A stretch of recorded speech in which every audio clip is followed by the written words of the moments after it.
بسم اللہ الرحمن الرحیم۔ آج ہم بات کریں گے اسلام کی سب سے عظیم حقیقت اور سب سے اہم کلمے کے بارے میں، اور وہ ہے کلمہ طیبہ۔ وہ پاک کلمہ جس پر ہم سب کا ایمان ہے، وہ ہے لا الہ الا اللہ محمد رسول اللہ۔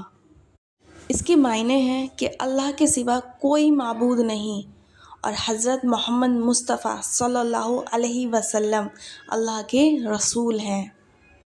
یہ چند الفاظ نہیں ہیں بلکہ ایک مسلمان کے لیے ایمان کی جڑ اور بنیاد ہے۔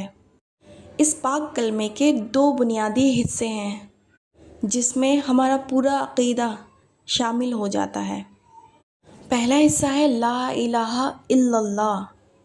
اس کا مطلب یہ ہے کہ اس پوری کائنات کو پیدا کرنے والا، پالنے والا اور چلانے والا صرف ایک اللہ ہے۔ یہ اقرار انسان کو دنیا کے ہر جھوٹے ڈر، وہم اور غلامی سے آزاد کرتا ہے۔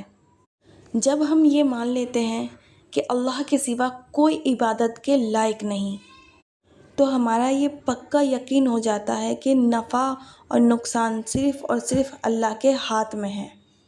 اور اس کا دوسرا حصہ محمد رسول اللہ۔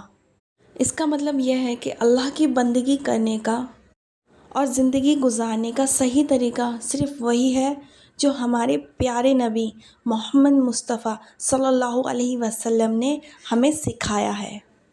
رسول اللہ کی سنتوں پر عمل کیے بغیر ہمارا ایمان کبھی مکمل نہیں ہو سکتا۔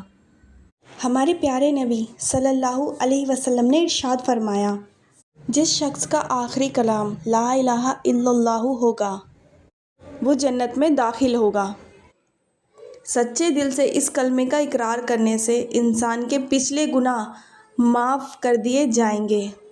قیامت کے دن اعمال کے ترازو میں اس کلمے کا وزن ساتوں آسمانوں اور زمین سے بھی زیادہ بھاری ہوگا۔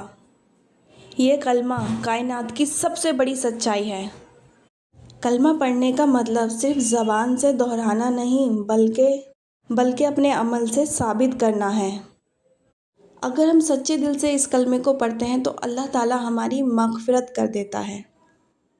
ذرا سوچیں، ایک ایسا کلمہ جو ہمارے گناہوں کی معافی کا سبب بن جائے، جو جنت کے دروازے کھول دے، اس کی عظمت کتنی بڑی ہوگی۔ کلمہ طیبہ انسان کو امید دیتا ہے، اس سے کتنی ہی غلطیاں ہو جائیں، اگر وہ سچے دل سے اللہ تعالیٰ کی طرف رجوع کرے تو اللہ تعالیٰ اس کی توبہ کو قبول فرماتا ہے۔ ہمیں چاہیے کہ ہم خود بھی لا الہ الا اللہ محمد رسول اللہ کو کثرت سے پڑھیں اور اپنے بچوں کو بھی اسے پڑھنے کی ہدایت کریں۔ اپنے گھروں میں اس کلمے کی برکت کو عام کریں اور اپنی زندگیوں کو اس کے مطابق ڈھالنے کی کوشش کریں۔ ہمارا دین کمزور ہو رہا ہے، اپنے دین کو کلمے کی برکت سے تر و تازہ کریں۔ ایک حدیث کا مفہوم ہے کہ حضرت ابو ہریرہ رضی اللہ تعالیٰ عنہ سے روایت ہے کہ رسول اللہ صلی اللہ علیہ وسلم نے ارشاد فرمایا، اپنے ایمان کو تازہ کرتے رہو۔ عرض کیا گیا، اے اللہ کے رسول، ہم اپنے ایمان کو کس طرح تازہ کریں؟ تو آپ صلی اللہ علیہ وسلم نے ارشاد فرمایا، لا الہ الا اللہ کو کثرت سے پڑھا کرو۔ اللہ تعالیٰ سے دعا ہے کہ اللہ تعالیٰ ہمیں دین پر چلنے کی توفیق عطا فرمائے، اور جب ہم دنیا سے رخصت ہوں تو ہمیں کلمہ نصیب عطا فرمائے۔ آمین۔